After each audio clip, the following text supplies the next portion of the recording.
Hello, I'm Dr. Pieczenik. This week is a week which I really regret very sincerely. In short, I would say it's mea culpa. Number one, I was wrong.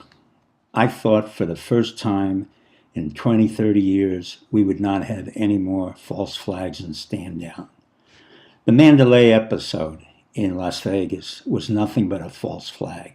Whether people died or were injured was not really the issue. The issue was that the event was created by Trump with the assistance of the FBI, CIA, our intelligence, DHS, and local police forces, just along the same lines as Sandy Hook, San Bernardino, the Orlando shooting, and all the other nonsensical episodes.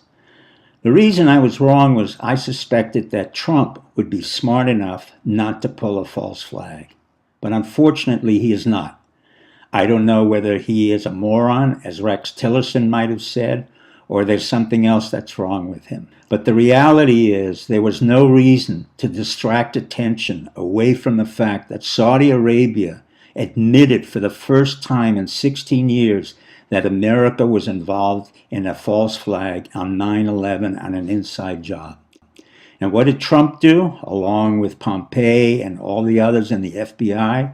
He created a false flag in Mandalay, along with Shelley Adelson and all the other Jews who were involved in the casinos and in the destruction of our republic. I was wrong that the military junta that we placed in the White House would in some ways stop Trump from doing destructive behavior to the republic. I thought Mattis would be strong enough to prohibit Trump from intensifying a war that we no longer need to be in, i.e. the Afghanistan war. It has been going on for 16 years. There's no conceivable strategy, tactic, or general whom I know that can explain away 16 years of wasted time, wasted men and women, and $6 trillion in cost. I was wrong that McMaster would actually know strategy and tactics, despite the fact that he self-aggrandized about his ability to destroy T-72 tanks during their first Iraq war. I was wrong that Pompeo would act in a way that was consistent with the CIA and the national security, and in turn, he turned out to be just as much of a traitor as Trump. I was wrong that the people who were involved in the economic revival of America would be smart, intelligent, and committed.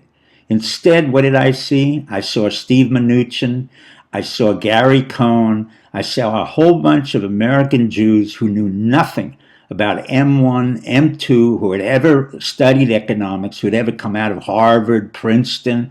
Instead, I saw a bunch of thugs who were part of Goldman Sachs who destroyed our economy in 2008 by shorting their very own subprime mortgages. If you look at The Big Short, you will understand what I'm talking about. I was wrong that Trump would appoint somebody who knew the VA system. Dr. Shulkin, who has been in the VA for God knows how many years, allowed his employees to have a conflict of interest, making them part and parcel of the problem of the private institutions where the VA, where the veterans get their education in the VA, so that each one of the VA employees administers that college to which he has some financial interest in.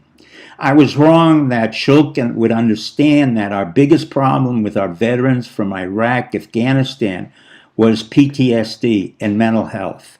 He had fired over 27 psychiatrists in Sepulveda, VA.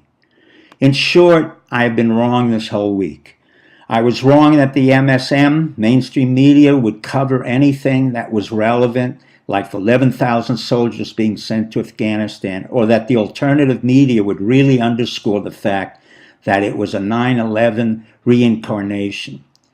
I want to quote a famous warrior philosopher named Marcus Aurelius. He said, when a republic like ours becomes so big, so important, and so corrupt, both civilian and military-wise, we will end up to self-destruct ourselves. I hope I'm wrong, but unfortunately I don't think I am. Good night and good luck.